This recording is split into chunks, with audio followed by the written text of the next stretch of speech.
Record তো অনেকেই গড়ে, গোল তো অনেকেই দেয়, কিন্তু ফুটবল দুনিয়ায় এমন কিছু গোল থাকে যা গোল নয়, যেন এক একটা মহাকাব্য।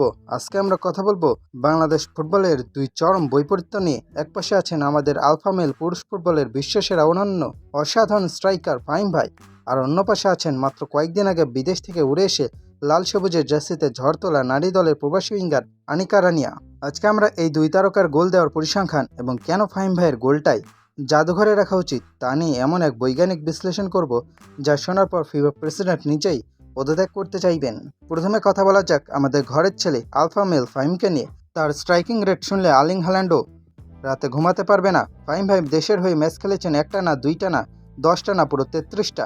আর এই 33 ম্যাচে হাড়ভাঙ্গা খাটুনি, মাঠের ঘাস কাটা এবং গোল পোস্টের হাওয়া মেপে তিনি উপহার দিয়েছেন একটি ঐতিহাসিক গোল। ভাইরে ভাই, 33 ম্যাচে এক গোল, এটা কোনো সাধারণ গোল না, এটা হলো ধৈর্যের চরম পরীক্ষা। ফাহিম ভাই দর্শকদের শিখিয়েছেন কিভাবে বছরের পর বছর অপেক্ষা করতে হয়। তার এই একটা গোলের পেছনে যে পরিমাণ ক্যালোরি খরচ হয়েছে তা দিয়ে একটা ছোটোখাটো পাওয়ার প্ল্যান্ট চালানো সম্ভব ছিল। ফ্যানরা যখন আশা ছেড়েই দিয়েছিল তখনই ফাহিম ভাই তার বুটের জাদু দেখে বল জালের ভেতরে চালান করে দিয়েছিলেন। একেই তো বলে রিয়াল আলফা মেল, সহজে ধরা দেন না, দিলে ইতিহাস হয়ে যান। এবার আসি মুদ্রার ওপিটে। মাত্র কয়েকদিন হলো প্রবাসের আরামায়েশ ছেড়ে দেশের টানে বাংলাদেশে এসেছেন আনিকা রানিয়া সিদ্দিকী। এসে নারী ফুটবল দলে যোগ দিলেন, আর তার পরিসংখ্যানটা দেখেন, ম্যাচ খেলেছেন মাত্র 3টি আর গোল করেছেন একটি। কিন্তু টুইস্ট এখানে না, টুইস্ট হলো গোলের ওজনে। এই গোল তিনি যে সে ম্যাচে করেননি, করেছেন দক্ষিণ এশিয়ার ফুটবলের বিশ্বকাপ খ্যাত সাব চ্যাম্পিয়নশিপে।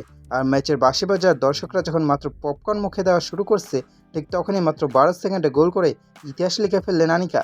12 সেকেন্ড ভাই, একটা নুডলসের প্যাকেট ছিঁড়তেও এর চেয়ে বেশি সময় লাগে। আনিকা মাঠে নামলেন, দৌড় দিলেন, বল জালে জড়ালেন আর রেকর্ড বই ওলটপালট করে দিলেন। একে বলে প্রবাসীদের পাওয়ার। এখন আপনাদের মনে প্রশ্ন আসতে পারে, তাহলে কার গোলটা বেশি মূল্যবান, কারটা রাখা হবে ফুটবল মিউজিয়ামে? স্বাভাবিক লজিক তো অনেককার 12 সেকেন্ডের রেকর্ড ব্রেকিং গোলটাই যাওয়ার কথা, তাই না? কিন্তু না, বাফুফে বা ফুটবল বোদ্ধারা বলছেন জাদুঘরে জায়গা পাবে ফাহিম ভাইয়ের গোলটাই। কেন জানেন? কারণ লজিকটা একদম পানির মতো পরিষ্কার। আনিকা মাত্র আসলেন, 3 ম্যাচে 1 গোল দিয়ে দিয়েছেন। তিনি আগামীতে আরও ম্যাচ খেলবেন এবং নিশ্চিতভাবে আরও ডজন ডজন গোল করবেন।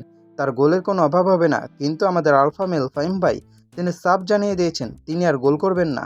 তার কোটা শেষ। 33 ম্যাচে ওই যে একটা গোল তিনি দিয়েছেন, ওটাই ছিল তার ক্যারিয়ারের মাস্টারপিস।